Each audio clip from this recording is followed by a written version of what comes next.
こんにちは。ミニマリストになりたい私、まちです。捨て活をしていると、自分にとっていらないと分かっていても手放せないものありますよね。物を手放そうとするとき、決心を揺るがしてくるのがもったいないという感情です。さらには処分することによる環境への影響も気になります。もし手放すものが新しい形で使ってもらえるなら、もしエコな形で手放せるなら、手放す申し訳なさや罪悪感を小さくできますよね。そこで今回はエコに手放す処分方法のアイディア6選をご紹介します。1から順に私が実際に検討する処分方法の順番になっているので、皆さんもぜひ物を捨てながらどの方法で捨てられるか一緒に考えてみてください。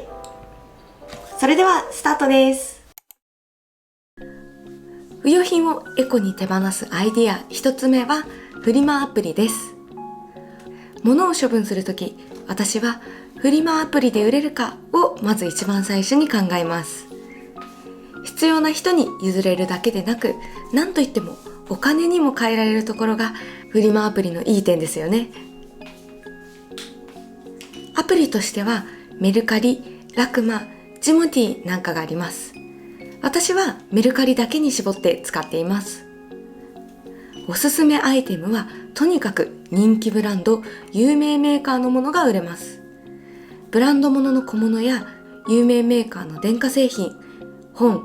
コスメなんかに特におすすめです。手放しにくいアイドルグッズなんかもメルカリのおかげで何個も手放すことができました。反対におすすめできないアイテムはノーブランドのアイテムです。節約しようとネットで安く買ったノーブランドの家電、本当に売れないです。なのでメルカリで売ることも考えると、電化製品は安い知らないメーカーよりも人気メーカーのものの方がお得だったりします。メルカリの特徴として匿名配送できるので、プライバシーもしっかり守られていてとってもいいですよね。また商品引き取りと梱包をやってもらえる頼める便というサービスもあって、梱包が難しい大型アイテムも楽ちんです。私は実際テレビや一人掛けソファーでこのサービスを利用しました。梱包せず家で引き取りを待つだけでいいので本当に楽ちんでした。注意点としては売れるまで待つ必要がある点です。結局待っている間は物は減りません。ですので一番重要なのは、とりあえず何でもかんでも出品するのではなく、短い期間で売れるものだけを出品することだと思っています。そのため私は必ず事前にリサーチをやって出品するかしないかを判断しています。まずは売ろうとしている商品を調べて、1ヶ月以内に売れているものがあるかを調査します。そして売れた数に対して販売中の最安値での出品が多すぎないかも確認しておきます。需要に対し供給が過多になっているものはなかなか売れません。私も実際捨てられないアイドルグッズを販売しようとしたことがあるんですが、月に数個しか売れていないのに最安値での出品が何十個もあり、売れ残ってしまいました。最後に送料や梱包費用を引いて500円は利益が出そうな価格で売れているかを確認します。人により利益がいくらなら販売するか基準が異なると思いますが、私の場合は500円以上ならカフェ代ぐらい稼げちゃうのでラッキーと思って出品しています。メルカリは今お伝えした3つの条件を満たすものだけ出品しています。売る時の私的ポイントとしては、あまり高い値段は設定しすぎず、過去の実績に合わせて値段設定をしています。安いものから買われていきますから、高く値段設定するほどに買ってもらえる順番は回ってきません。早く手放すことが目的なので、高く売ることは気にしません。また1ヶ月売れなかったら諦めるようにしています。捨て活をして不用品を売り、リアルに10万円以上メルカリで売り上げを立てることができました。本当に家計にありがたいですよね。売上金を使ってメルカリで買い物をしたりしています。この YouTube 撮影用のカメラも実はメルカリの売上金で買うことができました。新品を買うより安いしエコですよね。お得でエコなフリマアプリは現代の神ツールですよね。ぜひぜひうまく活用してみてください。不用品をエコに手放すアイディア2つ目はメーカーの回収サービスです。メーカーが自社製品を回収し、また新たな製品として生まれ変わります。主に家電やプリンターのカートリッジ、服などに多いサービスです。回収サービスの中でも私が一番利用しているのが服です。服についてはいろんなメーカーの回収サービスがあるので詳しく紹介したいと思います。まずユニクロ GU です。捨て活でどれだけ利用したかわからないほどいつも使っています。回収対象はユニクロ、GU、プラステなどファーストリテイリングで販売された全商品です。回収方法は洗濯したお洋服を店舗に設置されたリユニクロ回収ボックスに入れるだけです。入れるとたまに店員さんがご協力ありがとうございますと声をかけてくれたりしてちょっと嬉しくなります。回収された後はリユースでそのまま活用するものとリサイクルで新たに生まれ変わるものとに分けられます。リユースのものは難民キャンプなどに寄贈されています。大人、子供、気候、文化、宗教など寄贈先のニーズに合わせて分類されて送り届けられているそうです。子供から大人まで何でも揃うユニクロだからこそできるサービスですよね。リユースにできない服は燃料に使われたりリサイクル素材として新たなユニクロの服に生まれ変わっています。実はちゃんと商品ページにも書いてあったりします。このサービスがあるからこそ新しい服を買うならなるべくユニクロで買っています。私は比較的田舎に住んでいるのですが、そんな場所でもユニクロの店舗はあるので手軽にお店に行って回収サービスを利用できるので助かっています。続いて私はなかなか利用できないのですが H&M や ZARA でもお洋服を回収しています。なんといってもこの2社のいいところはブランドを問わず全ての古着を回収してくれる点です。回収された衣料は状態に応じてリユース、リサイクル、エネルギー材料のいずれかに振り分けされて新たな形で衣服が使われます。どちらも店舗内に回収ボックスが設置されています。H&M は500円オフのクーポン1枚と20ポイントを特典としてもらえるそうです。無印良品も衣料品の回収をしています。対象品は無印良品の衣料品全般です。下着、靴下、靴、バッグは対象外になります。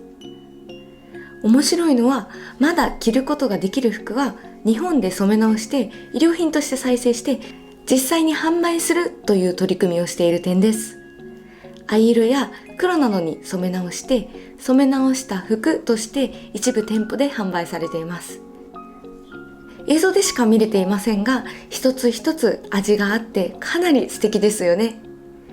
買う時もあえてリユース服を買ってみるのもいいかもしれません。着ることができない服はリサイクルし商品の原料として再生されているそうです。無印良品は服以外にも多くのものを回収しています。例えば無印良品のポリプロピレン、ポリエチレン収納なんかです。こちらもお店で回収しています。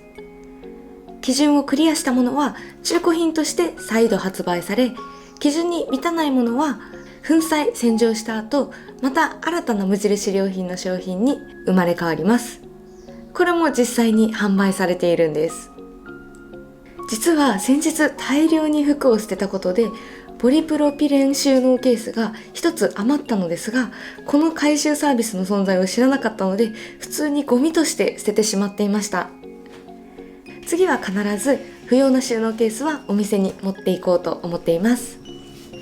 他にもプラスチックボトルの回収もしています。対象は無印良品で販売している化粧水や乳液、導入液シリーズのペットボトルや自分で詰める水のボトルです。回収したペット素材のボトルをリサイクルし、新たな商品として利用されています。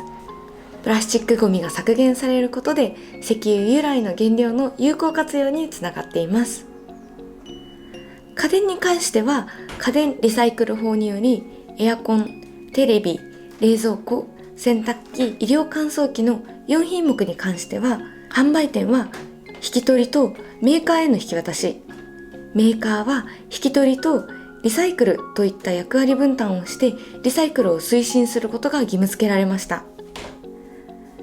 主要な家電については必ず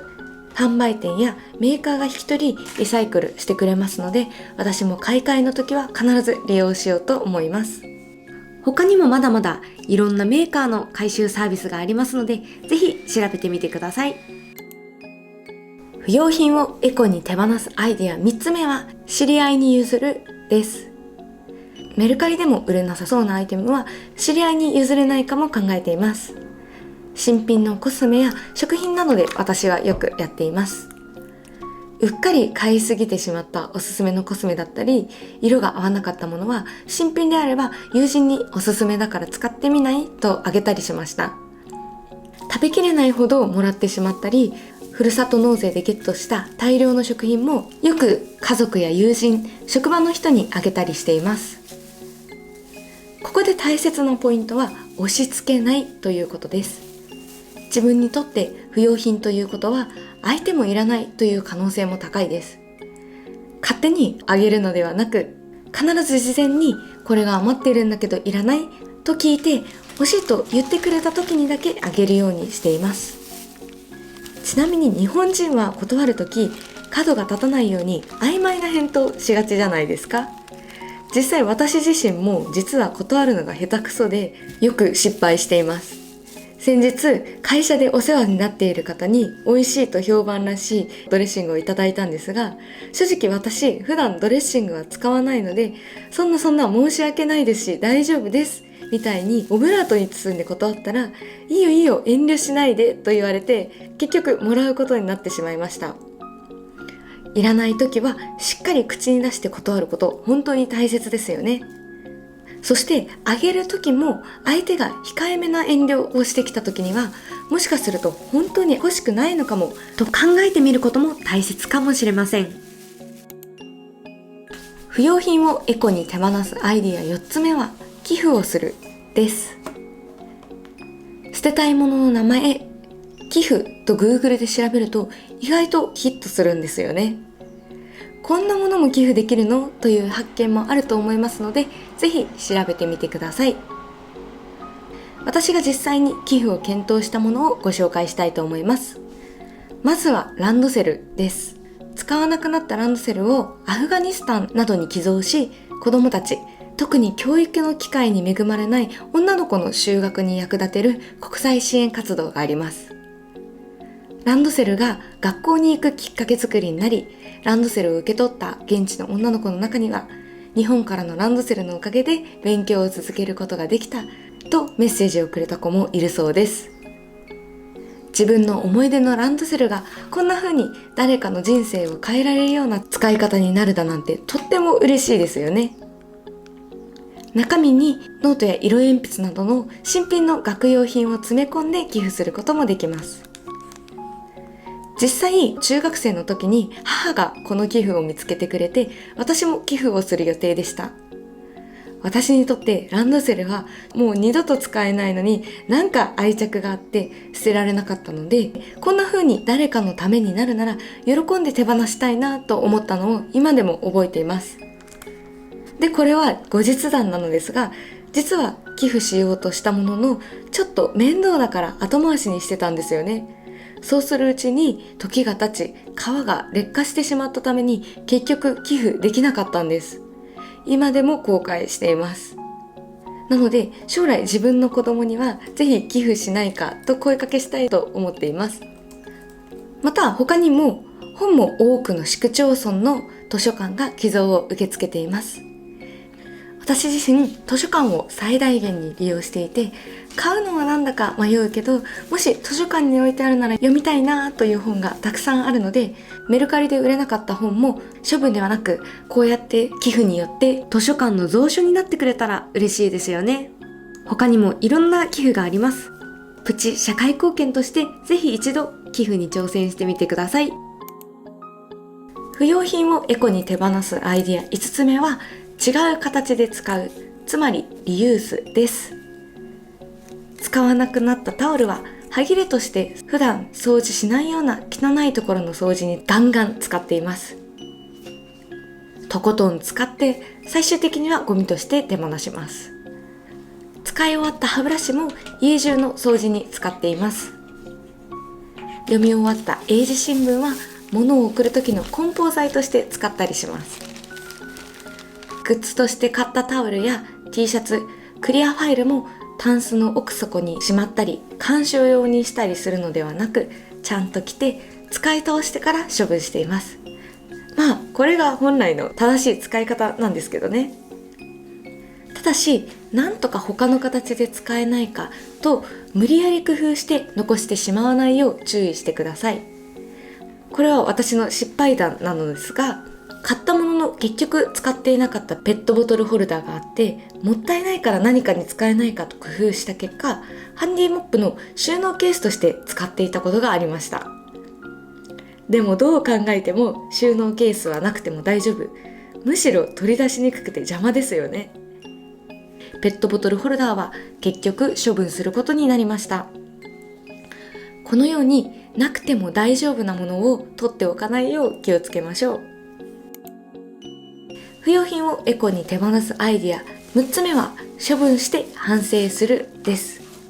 つまり自治体の指示通りに普通に捨ててしまう方法です。全然エコじゃないじゃんと思われるかもしれません。でも処分して反省することに大きな意味があるんです。正直なところ、私が捨て活で手放してきたアイテムのほとんどが今まで紹介してきたエコな手放し方は使えず、結局は普通に処分することになりました。たとえ処分せず残しておいても、結局未来の自分もしくは他の誰かが処分することになるものです。今捨てるか未来に捨てるかの違いです。そうだったら今捨てるのが最善の方法ですよね。そして捨てる痛みを知ることで、買うことに対してとても慎重になることができました。また捨てるということは、自分にとって不必要なものを見つけられたということです。不必要なものを発見できれば、未来の不要な買い物をなくせるという点でエコと考えることもできると思います。何よりも大切なことは、捨てることになった理由を振り返り、これからは不要なものを買わないように反省することだと思います。新しいものを安易に買ってしまわないこと、これこそが一番のエコな行動なんです。今回紹介した私流のエコな手放し方をまとめてみました。ぜひぜひ捨て活の際にはエコな処分方法ができないか考えてみていただけたら嬉しいです。一方でお伝えしたいこともあります。今回エコな処分方法を紹介はしましたが、正直全部一つ一つ検討していたら時間も手間もかかりすぎて捨て活が億劫になりかねません。なので手間や時間をかけすぎないことも結構重要です。エコな手放し方にこだわりすぎず、潔く処分することも大切なことだと思っています。そして物を買うときにはどうやって処分するか、その方法まであらかじめ見据えてから買いましょう。この動画が皆さんの捨て活の助けになれば幸いです。ご視聴ありがとうございました。服の回収サービスとして世界の難民に服が届けられているというご紹介をしました。一見良い活動にも聞こえますが、一方でこの難民への寄付が実は社会問題にもなっているんです。ぜひこの問題も最後にお話しさせてください。動画で紹介の通り、最近はチャリティー団体だけでなく、大手のアパレルブランドでも古着を回収しています。服を使い捨てるファストファッションのトレンドのせいで、寄付される服の量が実は本当に多いんです。数が多すぎると、もらい手が足りずに残ってしまう場合があり、結局は廃棄処分されるなんてこともあるようです。またアフリカなどの他の国に転売されたりしています。その結果、その転売先の地元で生産された衣類よりも先進国の質の良い安価な古着が選ばれてしまうために、アフリカの繊維産業を衰退させて大量のリストラも発生してしまっているとのことです。すべての古着回収が悪というわけではなく、本当に困っている人に届けているプロジェクトもたくさんあります。自分が回収ボックスに入れた衣服はどうなっているか知った上で、正当な寄付先へ寄付することが大切です。そして私がここでお伝えしたかったのは、そもそも必要以上に服を買ってしまわないこと、これが本当に大切なことだと心から思っています。新しい服を買わないことに挑戦してみたい、そんな方はぜひぜひこちらの動画も見てみてください。服を買わないことって我慢と思われるかもしれませんが、案外楽しいんです。新しい服を買わないことに挑戦してみたいという方は、ぜひコメント欄で教えてください。それでは